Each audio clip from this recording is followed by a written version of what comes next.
Hello guys, you are welcome here in our channel, and if you are new in the channel, so go to the subscribe button and subscribe here. And if you have not watched our before this video, so go and watch it. Today we are here to discuss the biology first chapter, that is life process, and the topic is respiration. Okay, so starting है session का, तो बच्चे भी थोड़े से डरे हुए हैं कि कैसा है क्या है. तो don't be bother about that कि कैसा है क्यों है. Just focus on your study. And many students are asking that boards के एग्जाम है तो क्या मतलब बोर्ड्स की प्रिपरेशन है तो क्या कुछ स्टडी मतलब स्टडी मटेरियल कुछ और होना चाहिए, टीचर बेस्ट होना चाहिए, कोचिंग बेस्ट होना चाहिए. So this are just excuses which you give to yourself. Don't give excuses to yourself. Okay, you just think that you are enough, whatever you got is enough, and don't be bothered about that, and don't run after distraction to move to that teacher, move to that teacher. Don't do this, and don't think about books, which book is best, because guys, the best you prefer, think that best you the book you are preferring is the best book. Okay, so just decide everything, and just back to your study. Don't think that and that. Okay, so this was just of the topic. I suggest you just like that. And so now let's begin our video. So today's topic is respiration. इसमें कुछ मतलब डरने की बात नहीं है कि क्या होगा, कुछ ज्यादा है मतलब टेक्निकल है, कुछ नहीं है, ऐसा कुछ नहीं है. हम लोग को बस बहुत इजी सा चैप्टर है जो बहुत जल्दी हो जाएगा. Okay, so don't B bothering. पहला हम लोग का टॉपिक है रिस्पायरेशन. रिस्पायरेशन में हम लोग को क्या दो टॉपिक्स पढ़ने हैं, ठीक है. पहला हम लोग को है रिस्पायरेशन और दूसरा है ब्रीदिंग. बहुत लोग ये कंफ्यूज रहते हैं कि ब्रीदिंग और जो रिस्पायरेशन हम लोग का वो दोनों एक ही चीज है, but they are not the same thing. Breathing अलग है और रिस्पायरेशन अलग है. ब्रीदिंग क्या होती है? ब्रीदिंग हम लोग का नॉर्मली एक प्रोसेस होता है जिसमें क्या होती है, जैसे कि हम लोगों ने सुना होगा ना कि फूड खाने से एनर्जी मिलती है. अब एनर्जी कैसे मिलती है, क्यों मिलती है, किस मतलब जिस प्रोसेस से वो एनर्जी मिलती है उसको हम लोग क्या बोलते हैं? रेस्पिरेशन बोलते हैं. क्या बोलते हैं? रेस्पिरेशन बोलते हैं. और जैसे कि हम लोगों ने सुना सांस लेना, जो सांस लेना होता है वो ब्रीदिंग होता है. मतलब exchange of gases is called breathing. यहाँ पे लिखा हुआ भी है, it is the process of releasing energy from food. Respiration एक प्रोसेस है जिसमें एनर्जी रिलीज होती है from the food we consumed. Okay, दूसरा क्या है? Breathing. Breathing is a mechanism by which organism obtain oxygen from air and release carbon dioxide. ये एक ऐसा मैकेनिज्म है जिसके थ्रू जो ऑर्गेनिज्म है वो ऑक्सीजन को अपने अंदर लेता है एंड कार्बन डाइऑक्साइड को क्या करता है? रिलीज करता है, अपने बाहर करता है. ठीक है, अब ये तो हो गया कि मतलब नॉर्मल सब डेफिनेशन. ये तो दो डेफिनेशन हो गई ना, मतलब दो मतलब किसी भी चीज को क्लासिफाई करने के लिए, क्लैरिफाई करने के लिए हम लोग को कुछ पॉइंट्स की जरूरत होती है. तो ये दोनों तो मतलब हो गए कि हाँ मतलब ये एक नॉर्मल सा बेसिक सा डेफिनेशन था. और भी क्या पॉइंट्स हो सकते हैं जो इन दोनों में डिफरेंस क्रिएट कर सकते हैं? तो रिस्पायरेशन जो होता है वो एक बायोकेमिकल प्रोसेस होता है. ठीक है, जिसमें क्या होता है process, respiration include biochemical process of oxidation of food. Okay, ये मतलब एक ऐसा प्रोसेस होता है जिसमें ऑक्सीडेशन ऑफ फूड होता है. ठीक है, और ये एक बायोकेमिकल प्रोसेस है. जबकि ब्रीदिंग क्या हम लोग की फिजिकल अरे प्रोसेस है, फिजिकल प्रोसेस. अब हम लोगों ने केमिस्ट्री में तो सुना होगा ना, एक फिजिकल प्रॉपर्टी होती है, एक केमिकल प्रॉपर्टी होती है. ठीक है, तो अब यहाँ पे केमिकल प्रॉपर्टी डायरेक्टली तो नहीं बोल सकते क्योंकि केमिस्ट्री नहीं है, तो इसमें बायोकेमिकल प्रॉपर्टीज, इसमें मतलब केमिकल्स इन्वॉल्व होते हैं. ठीक है, मतलब कुछ प्रोसेस इन्वॉल्व होते हैं. तो ये जो होता है एक बायोकेमिकल प्रोसेस है, जबकि हमारा जो ब्रीदिंग है वो एक फिजिकल प्रोसेस है. Okay, done with this. After move to the next point. Second point क्या होता है हम लोग का?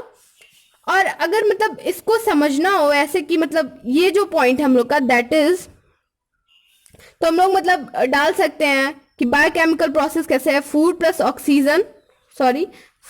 ऑक्सीजन जब ऐड होते हैं तो CO2 प्लस H2O और प्लस एनर्जी का फॉर्मेशन करता है. ठीक है, तो ये एक इसमें केमिकल रिएक्शन हो रहा है ना, फूड जो होता है वो ऑक्सीडाइज हो रहा है, तो इसमें कुछ केमिकल है और ये बायोलॉजी से रिलेटेड है, तो इसलिए बायोकेमिकल प्रोसेस है. Okay, so don't be bother about this. And moving to the next point. The next point what we have कि जो रेस्पिरेशन होता है, ओके, उसमें माइटोकॉन्ड्रिया इन्वॉल्व होता है हमारा. It involves mitochondria. It involves mitochondria. जबकि हमारे लंग्स में ब्रीदिंग में क्या होता है, इसमें हमारे लंग्स इन्वॉल्व होते हैं, लंग्स आर इन्वॉल्व।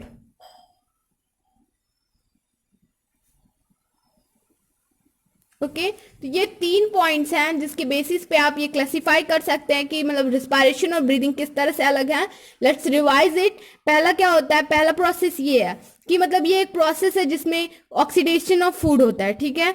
दूसरा क्या है, मतलब इसमें एनर्जी भी मिलती है, और ये ऑक्सीडेशन ऑफ फूड का प्रोसेस है, जबकि ये क्या है, एक्सचेंज ऑफ गैसेस का है, ठीक है। उसके बाद दूसरा पॉइंट हम लोग को क्या मिलता है, रिस्पायरेशन एक बायोकेमिकल प्रोसेस है, जबकि हमारा जो ब्रीदिंग है वो एक फिजिकल प्रोसेस है।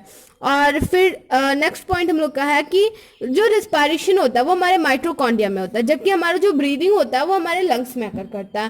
तो ये तो हो गई डिफरेंसेस, ठीक है। अब एक क्वेश्चन अराइज करता है, how energy is release during respiration. ये मतलब एनर्जी रिलीज होती है तो फिर वो स्टोर्ड कहाँ होती है, how energy is release during respiration is stored. Okay so ये क्वेश्चन एक मतलब नॉर्मल सा क्वेश्चन है, कोई बहुत टफ क्वेश्चन नहीं है, बट इसका आंसर क्या होगा ये सुन लीजिए। मतलब अब क्या इसको लिखूं, the energy produce during respiration is stored in the form of ATP molecules in the cell of the body. मतलब सही बात है, अब कोई चीज है कि मतलब अब कोई चीज का प्रोडक्शन हो रहा है तो उसको स्टोर करने के लिए, उसको पैक करने के लिए कुछ तो चाहिए होगा ना, कुछ तो होगा जो उसको मतलब स्टोर करेगा। तो हमारी जो एनर्जी प्रोड्यूस होती है हमारी बॉडी में वो भी स्टोर होती है, ठीक है। वो किस फॉर्म में स्टोर होती है, तो वो 2 फॉर्म में स्टोर होती है। एक हम लोग का होता है एटीपी मॉलिक्यूल और दूसरा होता है हम लोग का ADP molecule. Don't just bother about this, I am just telling you, ठीक है। एक हम लोग का एटीपी मॉलिक्यूल होता है, एक एडीपी मॉलिक्यूल होता है। अब जस्ट इसको समझने के लिए जो समझ लो कि तुमको मतलब एक बॉटल दी गई है, ठीक है, वो हाफ लीटर का बॉटल है, ओके। सो उसमें बोला जाता है कि मतलब तुम हाफ लीटर वाटर उसमें फिल कर दो, तो हाफ लीटर के बॉटल में हाफ लीटर जो होगा वो फुल हो जाएगा। बट अगर तुमसे कहा जाए कि उस हाफ लीटर के बॉटल में तुम 1 लीटर वाटर को फुल करो, हाँ, तो फिल करने में दिक्कत होगी, ठीक है। तो क्यों दिक्कत होगी, क्योंकि सबके अपनी अपनी कैपेसिटी है। तो ये भी क्या होती है, ये कैपेसिटी होती है। इसको हम लोग क्या बोलते हैं, एनर्जी करेंसी बोलते हैं, एनर्जी करेंसी। अब जो कम एनर्जी स्टोर करता है उसको हम लोग क्या बोलते हैं, एडीपी बोलते हैं, और जो ज्यादा एनर्जी स्टोर करता है उसको हम लोग एटीपी बोलते हैं। इतना समझ में आ गया। अब इनके कुछ मतलब ये जो दोनों वर्ड्स हैं उनके फुल फॉर्म भी होते होंगे। एटीपी का फुल फॉर्म होता है एडिनोसिन ट्राइफॉस्फेट,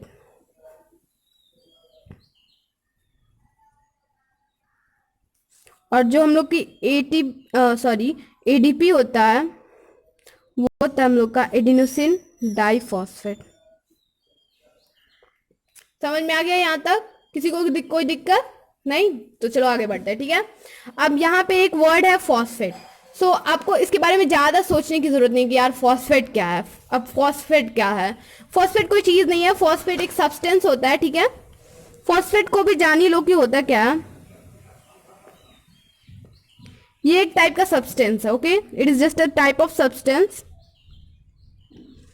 और इसको अगर द इजिएस्ट वे में मैं कहूँ कि फॉस्फेट होता क्या है, तो एक इनऑर्गेनिक सब्सटेंस होता है, ठीक है। इनऑर्गेनिक फॉस्फेट होता है, वो एक सब्सटेंस होता है जिसमें क्या होता है, फॉस्फेट ग्रुप होता है made up of phosphorus and oxygen.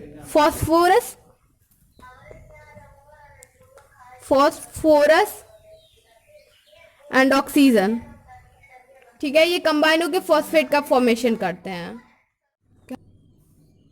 तो गाइज हम लोग का फॉस्फेट तक हो गया, ठीक है। फॉस्फेट तक हम लोगों ने पढ़ लिया कि क्या है कैसे है।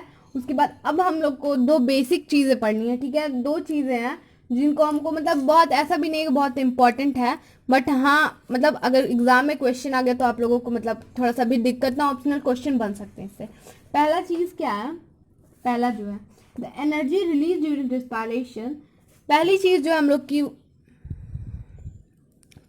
लोग की ये है कि जो एनर्जी रिलीज होती है ड्यूरिंग रेस्पिरेशन, हाँ, to make ATP molecules from ADP and inorganic phosphate. इसका मतलब क्या है, ठीक है, मतलब समझ लो, ADP plus phosphate ADP plus phosphate plus energy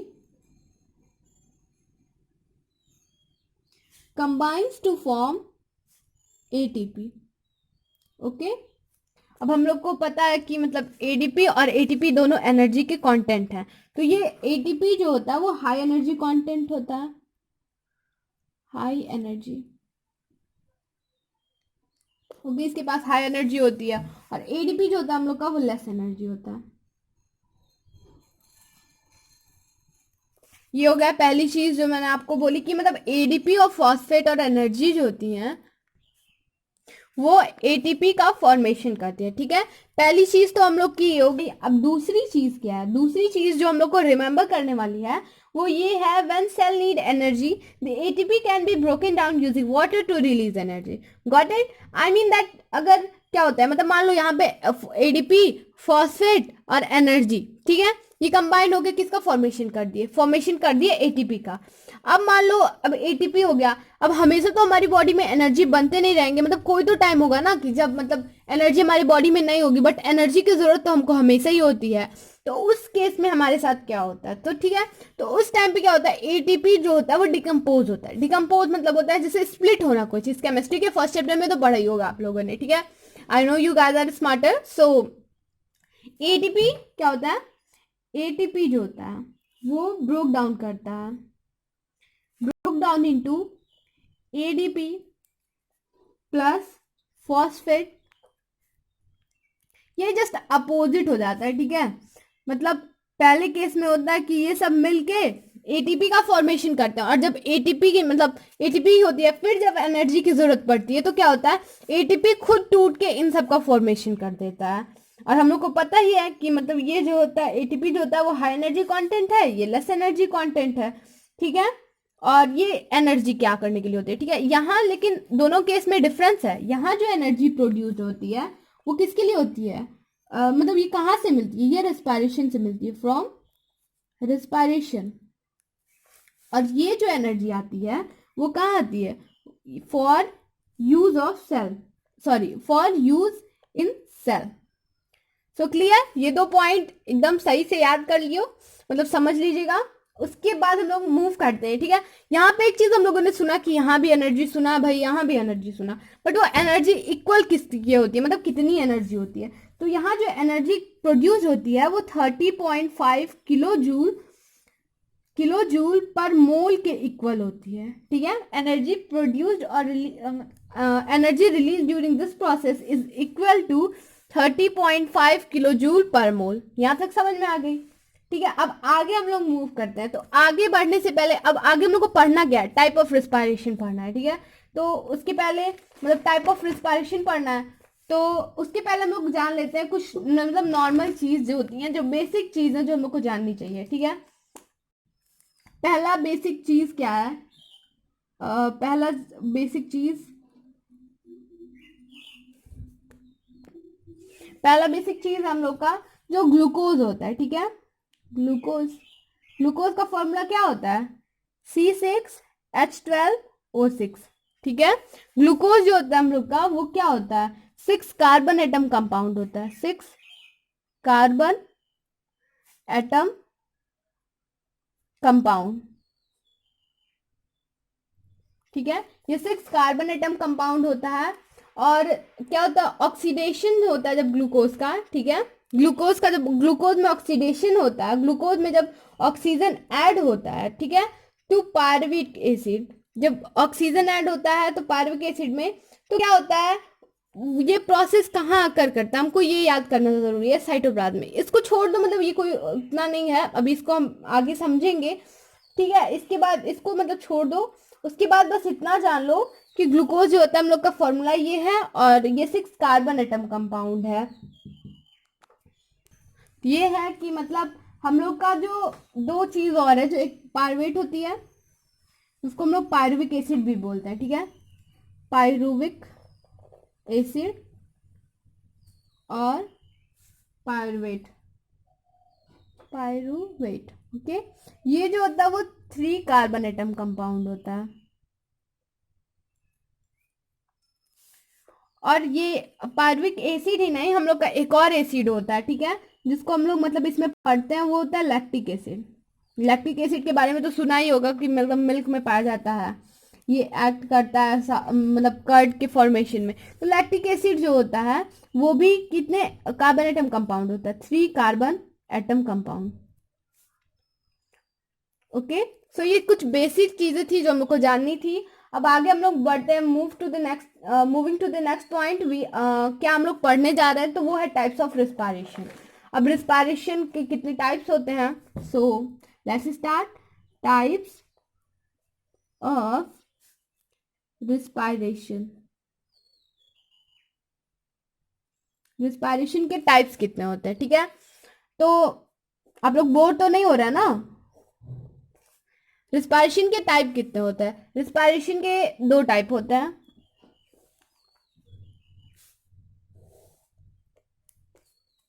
एक हम लोग का होता है एयरोबिक और दूसरा हम लोग का क्या होता है एनारोबिक।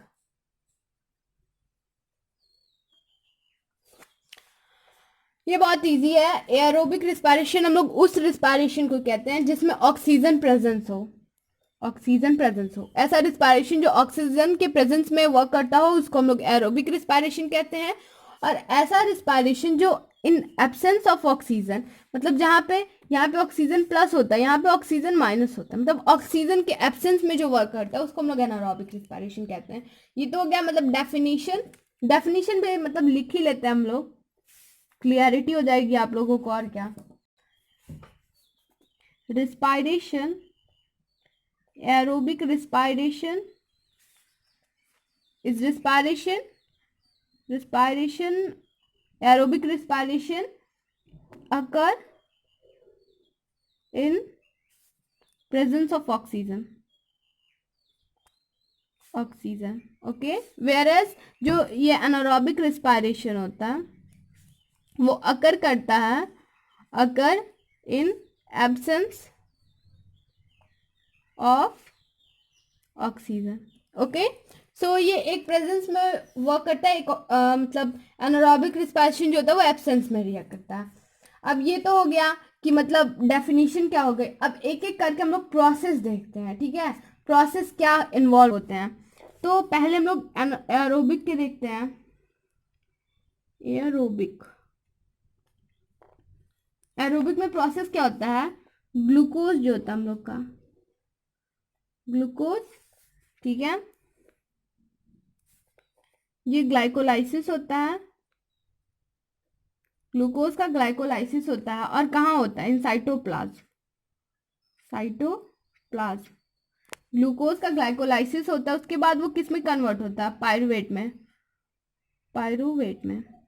पायरुवेट को हम लोग पायरुविक एसिड भी कहते हैं, ओके, डोंट फॉरगेट दिस। उसके बाद यहाँ पे ऑक्सीजन के प्रेजेंस में क्या होता है, ये फॉर्मेशन करता है कार्बन डाइऑक्साइड प्लस वाटर और प्लस एटीपी का, एटीपी 38 एटीपी का फॉर्मेशन करता है, ठीक है। अब यहाँ पे आपको क्या ध्यान रखने वाली चीज है, 1 मॉलिक्यूल ऑफ ग्लूकोज, 1 मॉलिक्यूल होता है ग्लूकोज के,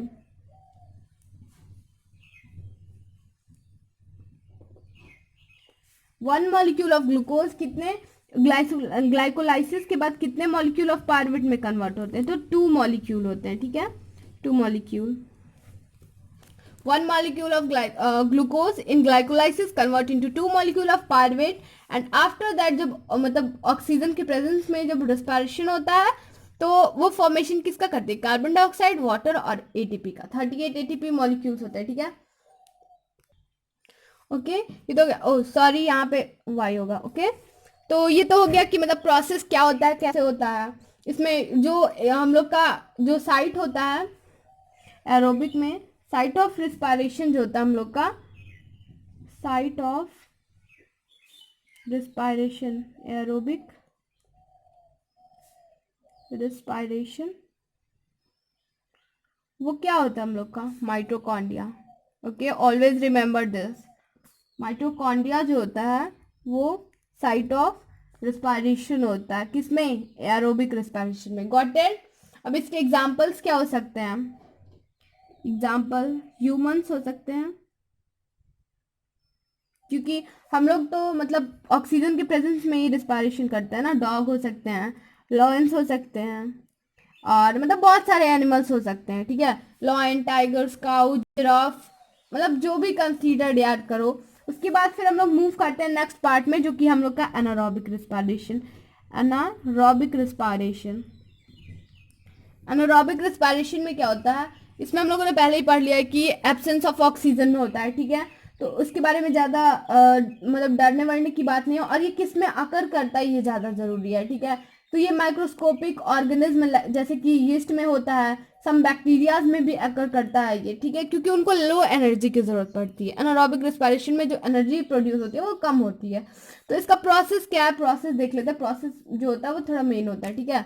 और अगर आप ये स्टेटमेंट मतलब लिखते हैं तो वो भी सही होता है, बट अगर इस तरह से आप इसको मतलब रिप्रेजेंट करते हैं तो वो और ज़्यादा इफेक्टिव लगता है।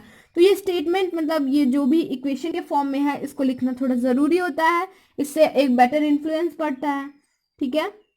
ग्लाइकोलाइसिस, ग्लूकोज यहाँ भी ग्लाइकोलाइसिस करता है, यहाँ पे भी। Remember this, it is one molecule.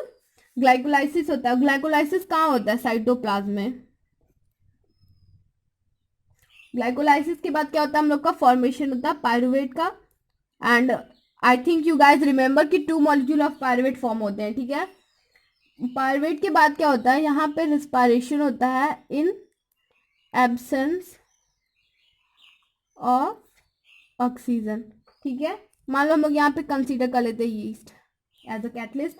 उसके बाद फॉर्मेशन किसका होता है, फॉर्मेशन हम लोग का यहाँ पे होता है इथेनॉल का, C2H5OH। ये क्या हम लोग का C2H5OH, ये एथेनॉल है, ethanol. Ethanol, carbon dioxide, 2 molecule होते हैं इसके भी, कार्बन डाइऑक्साइड। और कितने ATP होंगे, 2 ATP। हो गया। तो ये तो हो गया, ठीक है। 2 मॉलिक्यूल ऑफ ये हो गया, मतलब एक मॉलिक्यूल ग्लूकोज का 2 मॉलिक्यूल ऑफ पायरुवेट में कन्वर्ट होगा। उसके बाद in the absence of oxygen जब रिस्पायरेशन होगा तो इथेनॉल, कार्बन डाइऑक्साइड और ATP का फॉर्मेशन हो जाएगा, ठीक है। इसका भी साइट ऑफ जो रिस्पायरेशन होता है वो साइटोप्लाज्म ही, सॉरी, इसका साइट ऑफ रिस्पायरेशन हम लोग का माइटोकॉन्ड्रिया होता है। वेयर इसका साइट ऑफ रिस्पायरेशन जो होता है, site of respiration, site of respiration क्या होगा हम लोग का, अरे पता आप लोग को पता है, डोंट शाउट, साइटोप्लाज्म। ओके, ये तो यहाँ तक हो गया। उसके बाद क्या होता है, उसके बाद हम लोग को मतलब पढ़ना है कि क्या मतलब पता है, मतलब हम लोग का इसमें जो होता है ये तो हम लोगों ने पढ़ा है कि इसके एग्जाम्पल्स क्या होंगे, यीस्ट होगा and some bacterias, some bacterias, okay. तो ये तो हो गया हम लोग का कि मतलब एरोबिक क्या होता है भाई, एनारोबिक क्या होता है। अब ये हो गया। अब एक जो टॉपिक है कि मतलब कि फर्मेंटेशन ऑफ शुगर, ठीक है। क्या हम लोग फर्मेंटेशन ऑफ शुगर को कैरी आउट करवा सकते हैं, तो बिल्कुल करवा सकते हैं भाई, लैब में कुछ भी हो सकता है, ठीक है। क्या करेंगे इसके लिए, हम लोग को लेना क्या है, ठीक है। पहले हम लोग एक टेस्ट ट्यूब लेंगे। उस टेस्ट ट्यूब में हम लोग को क्या डालना है, शुगर सॉल्यूशन डालना है, शुगर एंड वाटर का सॉल्यूशन डालना है, ठीक है। ये हो गया शुगर सॉल्यूशन। उसमें फिर हम लोग क्या यीस्ट मतलब मिक्स करेंगे, हम लोग यीस्ट मिक्स करेंगे इसमें, ओके। हम लोगों ने यीस्ट मिक्स कर दिया। जैसे सपोज इट, कहते हैं ना स्टूडेंट्स के पास सपोज करने की कैपेसिटी ज़्यादा होती है क्योंकि मैथ्स पढ़ते हैं ना, तो इसीलिए देखो फिर हम लोग इसमें क्या ऐड करेंगे, यीस्ट ऐड करेंगे। उसके बाद क्या करेंगे, इसका ये जो माउथ है, ठीक है, इसको क्लोज कर देंगे और इसको अनडिस्टर्ब मतलब बिना डिस्टर्ब किए इसको छोड़ देंगे कुछ देर के लिए। उसके बाद क्या होगा, जब हम लोग इसका ये ढक्कन, हाँ ये जो कॉर्क है इसका माउथ का टेस्ट ट्यूब के, उसको जब हम लोग खोलते हैं तो हम लोग क्या ऑब्जर्व करते हैं, इथेनॉल। हम लोग क्या ऑब्जर्व करेंगे कि मतलब एक स्मेल आएगी हम लोगों की, जो स्मेल किसकी होती है, स्मेल मिलती है हम लोगों की, और वो स्मेल किसकी होती है, इथेनॉल की होती है। सेकेंड थिंग हम लोगों की क्या होती है, एक गैस इवॉल्व होती है यहाँ से, गैस। तो अब ये गैस कौन सी है, अब ये पता करना हम लोगों को।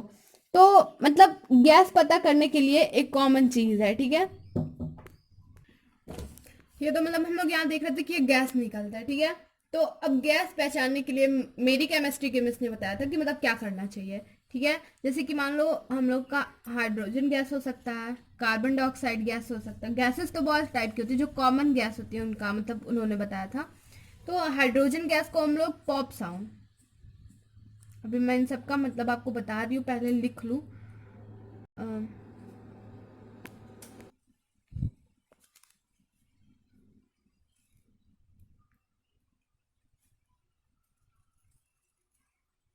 तो यहाँ मैंने मतलब इन तीनों को लिख लिया है। ठीक है, गैस को मतलब कौन सी गैस किसी भी एक्सपेरिमेंट में निकल है, अगर इन तीनों में से कोई गैस हुई तो हम लोग कैसे पहचान सकते हैं। ठीक है, तो और मतलब बाय लक हम लोग का देखिए यहाँ पे जो गैस फॉर्म हो रहा है वो इन्हीं तीनों में से कोई एक है। अब कैसे डायरेक्टली तो बता भी सकती हूँ, बट हम लोग को टेक्निकली पढ़ना चाहिए ना, डायरेक्टली जो चीज़ आती है दिमाग में वो तुरंत निकल जाती है। हम लोगों को क्या बताया गया था कि मतलब एक कैंडल लो, ठीक है, वो कैंडल जला लो और उस कैंडल को हम लोग किसके पास लेके जाएंगे, हमारा जो एक्सपेरिमेंट होगा उसके पास लेके जाएंगे। उसके बाद अगर उस कैंडल से पॉप साउंड, हाँ जैसे पॉप साउंड कैसा, जैसे कि हम लोग क्रैकर्स वगैरह जलाते हैं, क्रैकर्स नहीं मतलब जो छुरछुरी हम लोग जलाते हैं मतलब दिवाली के टाइम पे, उससे जो साउंड क्रिएट होता है, ठीक है, वो साउंड पॉप साउंड कहते हैं। अगर वो साउंड क्रिएट हुआ तो हम लोग का समझो कौन सा गैस है, हाइड्रोजन गैस है। अगर जो हमारा कैंडल है वो एक्सपेरिमेंट के पास जाते ही बुझ गया, ठीक है, तो हमारा कौन सा होगा, कार्बन डाइऑक्साइड होगा। और ये अगर वो जो कैंडल है वो जैसे जला था वैसे ही जलता रहा तो हमारा कौन सा होगा, वो होगा ऑक्सीजन गैस। ठीक है, तो हम लोग ये एक्सपेरिमेंट करके देखते हैं और यहाँ पे जब कैंडल लेके जाते हैं तो पता चलता है कि यहाँ पे ये कैंडल बुझ गया। तो इसका मतलब क्या है, ये CO2 का फॉर्मेशन हो रहा है। ठीक है, तो मतलब आप, आई होप आपको ये तीनों समझ में आया होगा। और एक और, अगर हाइड्रोजन सल्फाइड गैस होता है तो उसका जो स्मेल होता है ना वो सड़े हुए अंडे की तरह आता है, ये भी याद रखना। मतलब I hope you guys will remember. तो यहाँ तक तो मतलब हम लोगों ने देख लिया है कि क्या कैसे होता है। तो गाइज हम लोगों ने यहाँ तक देख लिया, ये तो था मतलब एनारोबिक रिस्पायरेशन में एक जो होता है वो एथेनॉल का प्रोडक्शन होता है। इसके बाद एनारोबिक रिस्पायरेशन में एक और प्रोसेस भी होता है जिसको हम लोग अभी आगे देखते हैं। एनारोबिक रिस्पायरेशन का दूसरा केस है जहाँ पे लैक्टिक एसिड का फॉर्मेशन होता है। ये भी उसी तरह है, बस यहाँ पे क्या होता है, यहाँ पे मसल टिश्यू में हो जाता है और एब्सेंस ऑफ ऑक्सीजन। और यहाँ पे -O2 लिखा है, मतलब in the absence of oxygen, मैंने ऐसे ही शॉर्ट फॉर्म में लिख दिया, बाकी सब सेम है आप देख सकते हैं। और यहाँ पे एथेनॉल की जगह लैक्टिक एसिड होता है और कार्बन डाइऑक्साइड एब्सेंस होता है यहाँ पे। ठीक है, बाकी सब वैसे ही है। और उसके बाद फिर ये किस में अकर करता है, ये हमारे ह्यूमंस में अकर कर सकता है, हमारे एनिमल्स में भी अकर करता है। ह्यूमंस में कब अकर करता है, जब जैसे कि हम लोग कोई विग्रस एक्टिविटी करते हैं, मतलब बहुत ज़्यादा टाइम तक रनिंग करते हैं या फिर कोई हैवी एक्सरसाइज कर देते हैं, तो वहाँ पे क्या होता है ना, जब जैसे कि अभी हम लोग रनिंग करें तो क्या होता है, जल्दी जल्दी रनिंग में हम लोग ऑक्सीजन प्रॉपर वे में नहीं ले पाते, तो वहाँ पे एरोबिक रिस्पायरेशन ना होकर एनारोबिक रिस्पायरेशन होता है। और जब एनारोबिक रिस्पायरेशन होता है तो हमारे बॉडी में लैक्टिक एसिड का फॉर्मेशन हो जाता है और उसी की वजह से हमको पेन होती है। ठीक है, और मतलब ये एनिमल्स में भी होता है जब वो रनिंग वगैरह करते हैं, तो जब भी एनारोबिक रिस्पायरेशन मसल्स में होता है तो वो क्या होता है, लैक्टिक एसिड का फॉर्मेशन कर लेता है। ठीक है, ये तो हो गया। अब इसके प्रिकॉशन क्या है, मतलब इसके लिए रेमेडी क्या है, तो इसके लिए क्या होता है प्रिकॉशन, रेमेडी हम लोग समझ सकते हैं। रेमेडी मतलब उसके लिए क्या करना चाहिए हम लोग को। ठीक है, मसल स्क्रैप के लिए तो हम लोग हॉट वाटर बेथ ले सकते हैं, हॉट वाटर बेथ। ओके, ये जो होता है वो सबसे ज्यादा रिलीफ देने वाला प्रोसेस होता है। ठीक है, ये तो हो गया, मतलब ये एक रेमेडी होती है, बहुत यूजफुल रेमेडी। हम लोग कई तरह के जेल्स मूव्स वगैरह भी यूज कर सकते हैं। ठीक है, ये तो हो गया कि मतलब क्या प्रिकॉशन क्या होते हैं। अब इससे इससे होता क्या है, ठीक है, जब हम लोग हॉट वाटर बात लेते हैं तो लैक्टिक एसिड जो होता है, हाँ, उसकी वजह से हमारी बॉडी में ऑक्सीजन का सर्कुलेशन नहीं सही वे में हो जाता है। तो जब लोग हॉट वाटर बेथ लेते हैं तो वो it improve the circulation of blood. ठीक है, हमारा जो ब्लड होता है वो सही से फ्लो नहीं कर रहा होता, क्योंकि मतलब कुछ रीजंस की वजह से सही से फ्लो नहीं करता, तो वो जब लोग हॉट वाटर बाथ लेते हैं तो वो सर्कुलेशन जो होता है हमारे ब्लड का वो सही हो जाता है। और जब ब्लड का सर्कुलेशन सही होता है तो आपको पता है कि ऑक्सीजन हमारे बॉडी में ऑक्सीजन ही कैरी आउट, सॉरी, ऑक्सीजन हमारे बॉडी में ब्लड कैरी आउट करता है। ठीक है, तो जब सर्कुलेशन सही होगा, ब्लड फ्लो करेगा, तो ऑक्सीजन हमारे बॉडी में अपने आप प्रॉपर क्वांटिटी में अवेलेबल हो जाएगी। ठीक है, तो उसके बाद क्या होता है, मतलब होता क्या है, जब सर्कुलेशन से हो जाएगा, सपोज दैट ऐसे बता रही हूँ ताकि आप लोगों को कोई दिक्कत ना हो समझने में, सर्कुलेशन इंप्रूव होता है, ठीक है, सर्कुलेशन ऑफ ब्लड इम्प्रूव्स। हम लोग हॉट वाटर बेथ लेते हैं, उससे क्या होता है, सर्कुलेशन ऑफ ब्लड सही होता है, ठीक है। इससे क्या होता है, ब्लड फ्लो करने लगता है, improve blood flow, the supply of oxygen increases, the supply of oxygen increases, ठीक है, ऑक्सीजन की सप्लाई जो होती है वो इंक्रीज होने लगती है। अब सोचो क्या वहां की सिचुएशन क्या होगी, इसको एक दूसरे वे में सोचो। सपोज दैट लैक्टिक एसिड है, ठीक है, अब हमारे बॉडी में लैक्टिक एसिड का साम्राज्य है। अब क्या होता है, समझो बाहुबली आ गया जंग में, ठीक है, बाहुबली आ गया, एंड वो बाहुबली कौन है, ब्लड है, ठीक है, ब्लड आ गया। अब इन दोनों के बीच में युद्ध हो रहा है, ठीक है, युद्ध होगा, एंड दैट कुछ ना कुछ तो होगा ही। सपोज दैट केमिकल रिएक्शन ही होता है, तो दो रिएक्टेंट कंबाइन होते हैं तो एक प्रोडक्ट का फॉर्मेशन होता है। तो ये जब कंबाइन होते हैं तो इनका जब युद्ध होता है तो उससे रिजल्ट क्या आता है, फॉर्मेशन हो जाता है CO2 का, H2O का, ठीक है, जो हमारे मसल्स क्रैम्प से हमको रिलीफ दिलाता है, ठीक है। ये तो मैंने ऐसे ही कह दिया, you don't have to understand it, मतलब जोक के लिए आप लोग स्माइल करें, बोर ना हो इसलिए मैंने कह दिया। होता क्या है, हमारा जो लैक्टिक एसिड होता है, जब वहां पे जब ये ब्लड फ्लो करने लगता है ना, तो ऑक्सीजन आता है, ब्लड अपने साथ क्या लाता है, ऑक्सीजन आता है। तो जब ऑक्सीजन आता है, लैक्टिक एसिड ऑक्सीजन से कंबाइन होता है, तो CO2 और H2O का फॉर्मेशन कर देता है, इसलिए लैक्टिक एसिड खत्म हो जाता है और हमको रिलीफ मिल जाता है, किससे, क्रैम्प से, ठीक है। ये तो हो गई। अब हम लोगों ने एरोबिक रिस्पायरेशन के बारे में, एनारोबिक रिस्पायरेशन के बारे में इतना कुछ पढ़ लिया। अब दो चीजें हैं जो हम लोगों को पढ़नी चाहिए, एक होता है सिमिलैरिटी और दूसरा पॉइंट क्या होना चाहिए, डिफरेंसेस, ओके। तो पहले सिमिलैरिटी क्या है, एरोबिक एंड एनारोबिक में। तो लेट्स लुक, इनमें सिमिलैरिटी क्या होती है कि एरोबिक और एनारोबिक में similarity between them is that कि बोथ जो होते हैं, बोथ केसेस में प्रोडक्शन ऑफ एनर्जी होती है, प्रोडक्शन ऑफ एनर्जी। हाँ, ये अलग बात है कि मतलब एक में ज्यादा होता है, एक में कम होता है, ठीक है। प्रोडक्शन ऑफ एनर्जी कैसे होती है, by breakdown of food, by breakdown of food like glucose, okay. तो मतलब इसमें यही एक सिमिलैरिटी है कि प्रोडक्शन होता है एनर्जी का, चाहे कम हो या ज्यादा हो, प्रोडक्शन तो एनर्जी का ही हो रहा है ना, तो we don't have to think much about that. और सोचो कितना बड़ा डिफरेंस होता है, एरोबिक रेस्पिरेशन में हम लोग के 38 ATP मॉलिक्यूल्स होते हैं, जबकि हम लोग के एनारोबिक में 2 ATP होते हैं। So there is a difference of 36 ATP molecules which is a great difference यार। सो मतलब ये तो हो गया ना, पता चल गया कि क्या डिफरेंसेस हैं, ठीक है। उसके बाद हम लोग डिफरेंसेस की तरफ, सॉरी ये सिमिलरिटी थी, अब हम लोग डिफरेंसेस की तरफ मूव करेंगे, ठीक है।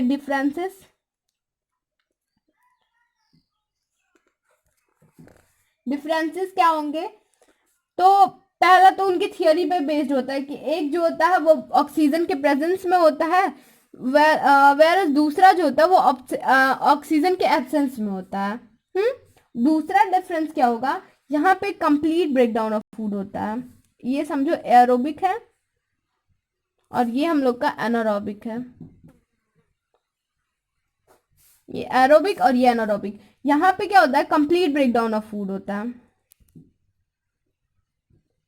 Complete breakdown of food.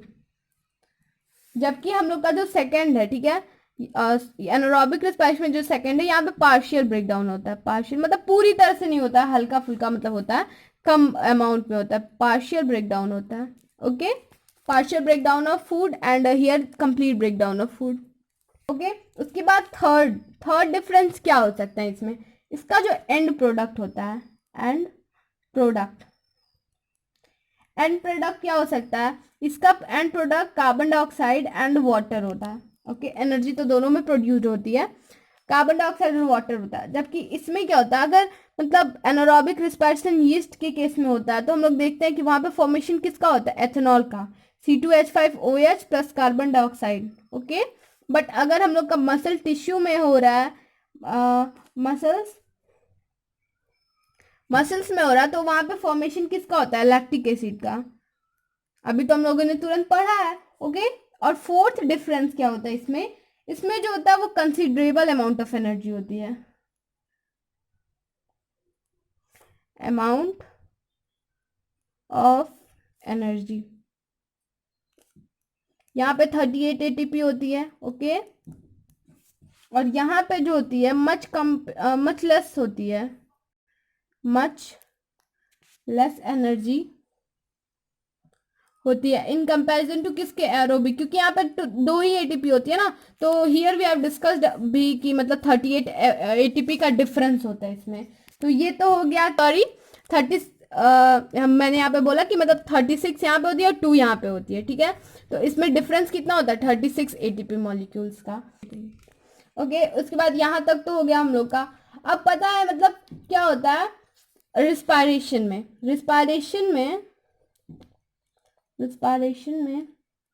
Respiration plant और एनिमल दोनों में होता है ये। ठीक है, तो अब प्लांट और एनिमल में क्या डिफरेंस हो सकता है कि प्लांट में जो रिस्पायरेशन होता है उसमें और एनिमल में जो रिस्पायरेशन होता है उसमें क्या डिफरेंस होता है? तो प्लांट का यहाँ पे देख लेते हैं और एनिमल का यहाँ पे। ठीक है, ये तो एनारोबिक और एरोबिक का था। ठीक है, पहला यहाँ पे जो होता है, यहाँ पे क्या होता है कि हम लोग का जो यहाँ पे जो हम लोग का रिस्पायरेशन होता है, हाँ, वो मतलब प्लांट में जो होता है वो कोई एक पर्टिकुलर यूनिट की वजह से नहीं होता। All part of plant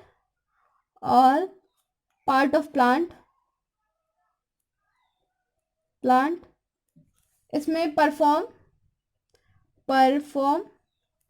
respiration individually. All part of plant जैसे कि हम लोग क्या कह सकते हैं, दैट इज मतलब रूट हो गया, स्टीम हो गया, एंड हम लोग का क्या हो गया? लीव्स हो गया। ठीक है, मतलब यहाँ पे ऐसा नहीं होता ना कि किसी पर्टिकुलर की वजह से ये मतलब रूट्स में भी रिस्पायरेशन होता है, स्टीम में भी होता है, लीव्स में भी होता है, लैंसिल्स में भी होते हैं। ठीक है, जब हम लोग एनिमल्स की बात करते हैं तो यहाँ क्या होता है? दे परफॉर्म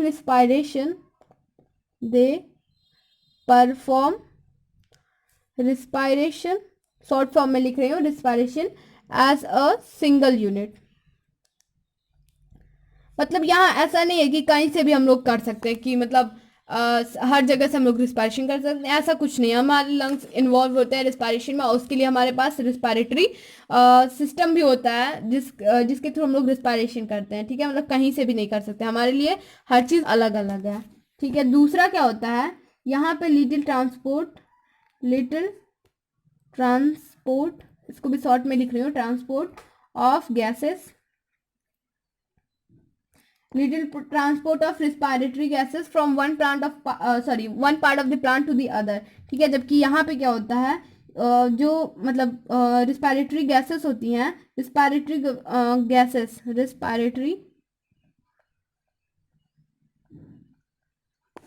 गैसेस जो होती हैं are usually transported over long distance, transported over long distances। Okay, animal में क्या होता है? जो रिस्पायरेटरी गैसेस होते हैं उनको लॉन्ग डिस्टेंसेस ट्रेवल करना होता है। ये तो 2 पॉइंट हो गए। ठीक है, अब मतलब तीसरा जो पॉइंट होगा, तीसरा पॉइंट हम लोग का ये है कि जो रिस्पायरेशन इन प्लांट में होता है वो स्लो रेट पे होता है। ठीक है, यहाँ पे स्लो रेट होता है, जबकि जो एनिमल्स में रिस्पायरेशन होता है वो मच फास्टर होता है, मच फास्टर। Got it? ये तो था डिफरेंस की मतलब एनिमल और प्लांट में क्या मतलब डिफरेंसेस है। अब रिस्पायरेशन इन प्लांट हम लोग को 2 ही पार्ट में पढ़ना है, respiration in plant and respiration in animal. ये डिफरेंसेस तो हम लोगों ने पढ़ लिया ना कि रिस्पायरेशन इन प्लांट कैसे होता है, रिस्पायरेशन इन एनिमल कैसे होता है। अब हम लोग को रिस्पायरेशन इन प्लांट पढ़ना है, रिस्पायरेशन इन प्लांट। बोर तो नहीं हो रहा ना आप लोग? Respiration in plant, respiration in plant में क्या होता है? रिस्पायरेशन किसी, हम लोगों ने पढ़ा भी है कि मतलब पहला जो टॉपिक था कि मतलब रिस्पायरेशन जो होता है वो रूट में भी हो सकता है, स्टीम में भी हो सकता है, लीफ में भी हो सकता है, ठीक है। तो हम लोग एक एक करके पढ़ते हैं कि मतलब पहले जो रिस्पायरेशन होता है, मतलब मैं पूरा स्टेटमेंट नहीं लिखती हूँ, बस आप लोगों को समझाते हुए जाती हूँ, ठीक है। रिस्पायरेशन अगर रूट में होता है, रिस्पायरेशन इन रूट। सो फर्स्ट हम लोग का रिस्पायरेशन इन रूट, अब पूरा लिखने में बहुत टाइम लग रहा है यार। रिस्पायरेशन इन रूट में मैं ऐसे समझा देती हूँ क्या होता है। सपोज दैट ये प्लांट्स के रूट हैं, मुझे ड्राइंग उतनी सही आती नहीं है, so don't laugh at it, okay. ये रूट है किसी भी प्लांट का, ठीक है। यहाँ होता क्या है, यहाँ जो सॉइल होती है, ठीक है, इन सॉइल्स के बीच में जो होता है वो पार्टिकल्स होते हैं, हाँ, पार्टिकल मतलब उसमें स्पेस होता है।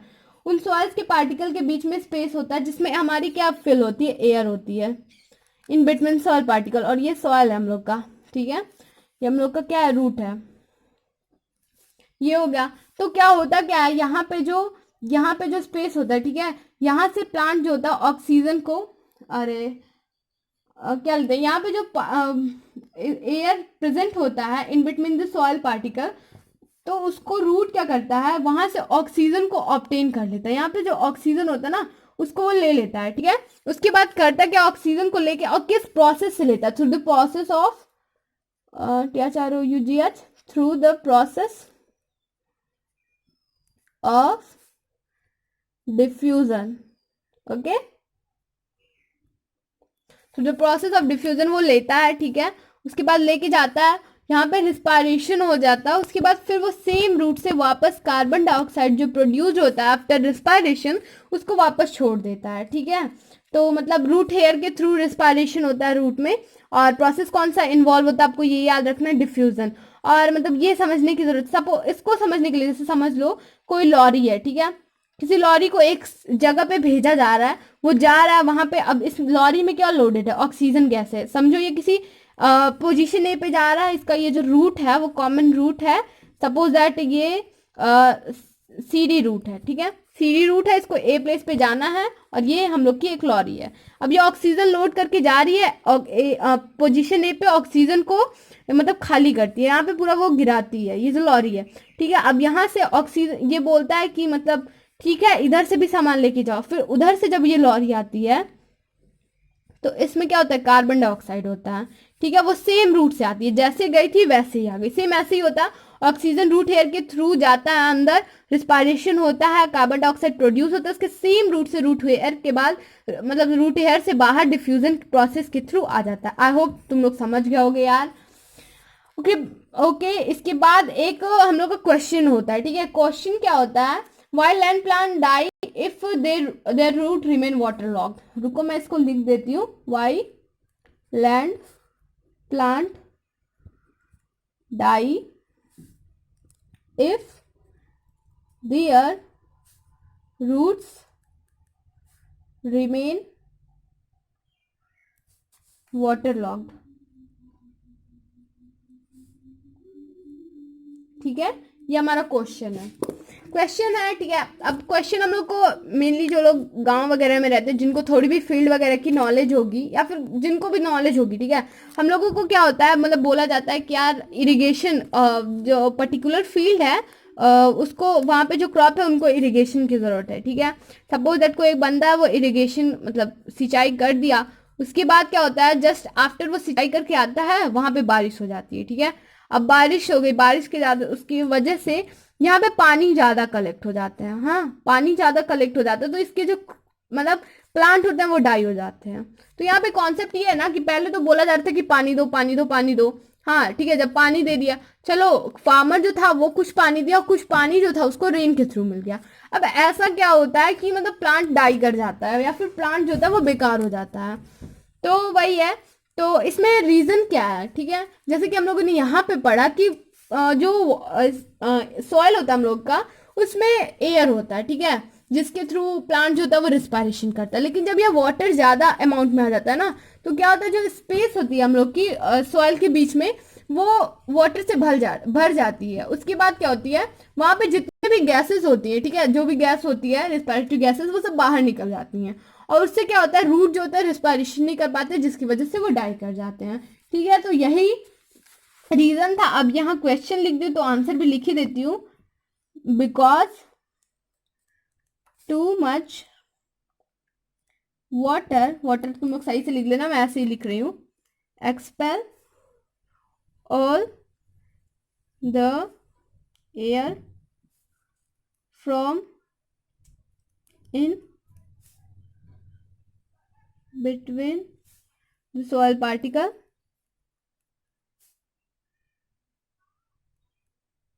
ठीक है, ये तो हम लोग का पहला पॉइंट हो गया। दूसरा पॉइंट क्या होता है, जब मतलब पूरे सॉइल पार्टिकल के बीच से जो एयर निकल जाता है तो क्या होता है, under this condition roots respire. अब सोचो वहां पे रिस्पायरेटरी गैसेस नहीं है तो कौन सा रिस्पायरेशन होगा, राइट, एनारोबिकली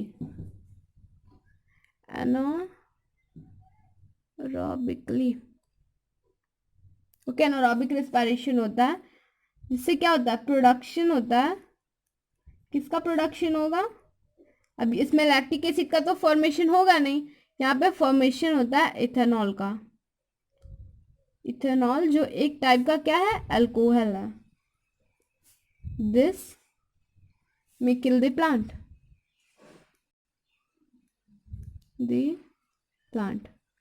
ओके। सो ये हो गया, हम लोग का आंसर भी हो गया। अब पहले तो हो गया रिस्पायरेशन इन रूट, अब दूसरा जो स्टेप है वो रिस्पायरेशन इन स्टीम है।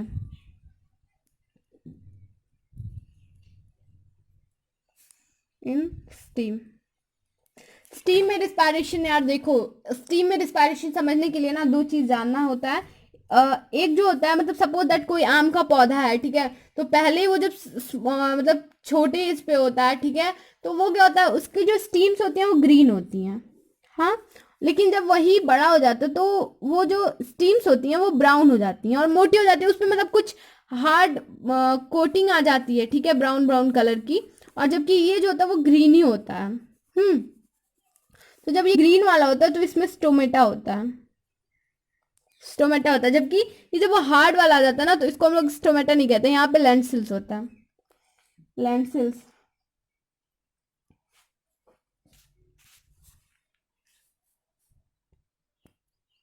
ठीक है, तो ये यहाँ लेंटिल्स होती हैं। तो यहाँ पे क्या होता है, स्टोमेटा के थ्रू जो ऑक्सीजन गैस होती है वो एनवायरमेंट से आती है, स्टोमेटा के थ्रू होकर स्टीम में जाती है, फिर रिस्पायरेशन होता है, फिर उसी प्रोसेस से वापस हो जाती है। और यहाँ पे भी सेम होता है, लेंटिल्स के थ्रू आता है ऑक्सीजन, ठीक है, रिस्पायरेशन अंदर होता है, कार्बन डाइऑक्साइड प्रोड्यूस होता है, फिर वो सेम रूट से वापस चला जाता है। ठीक है, अब इसको लिखने में थोड़ा सा टाइम लगेगा, इसलिए मैं ऐसे ही समझा दे रही हूँ फिगर से। ठीक है, अब तीसरा जो है, ठीक है, तीसरा जो है वो क्या है, रिस्पायरेशन इन लीव्स। ठीक है, रिस्पायरेशन इन लीव्स। ठीक है, तो हम लोगों ने मतलब पहले न्यूट्रिशन में भी पढ़ा कि रिस्पायरेशन जो जब होता है, मतलब लीव्स में, जब लीव्स की जब बात आती है तो उसमें फोटोसिंथेसिस रिएक्शन भी इन्वॉल्व होता है। ठीक है, तो इसको इसमें हम लोग को दो केस लेना पड़ेगा, डे टाइम में क्या होगा, एक नाइट टाइम में क्या होगा। डे टाइम में हम लोग का होता है कि जो जो ऑक्सीजन होता है वो डिफ्यूज इन करता है, ठीक है, डिफ्यूज इन, और CO2 जो होता है वो डिफ्यूज आउट। और नाइट में क्या होता है हम लोग का, इसका जस्ट अपोजिट हो जाता है, CO2 डिफ्यूज इन हो जाता है और यहाँ पे ऑक्सीजन जो होता है वो डिफ्यूज आउट हो जाता है। ठीक है, ये हो गया यहाँ तक रिस्पायरेशन का। अब रिस्पायरेशन इन एनिमल्स जो हम लोग नेक्स्ट वीडियो में करेंगे। ठीक है, तब तक के लिए thank you so much for watching the video. And अगर कोई डाउट हो तो कमेंट्स में बताइए कि मतलब क्या डाउट है, मैं कोशिश करूंगी उसको क्लियर करने के लिए। अगर मेरी वीडियो में भी कोई प्रॉब्लम हो तो उसको भी बताइए कि मतलब ये कमी है आपके वीडियो में, मैं उसको भी इम्प्रूव करूंगी। Thank you so much. If you like the video, so hit the like button and share it with your friends, family who need the video, who are students. And thank you so much for watching the video. Subscribe the channel for the more video. And once more, thank you so much. And for the, after that, bye bye.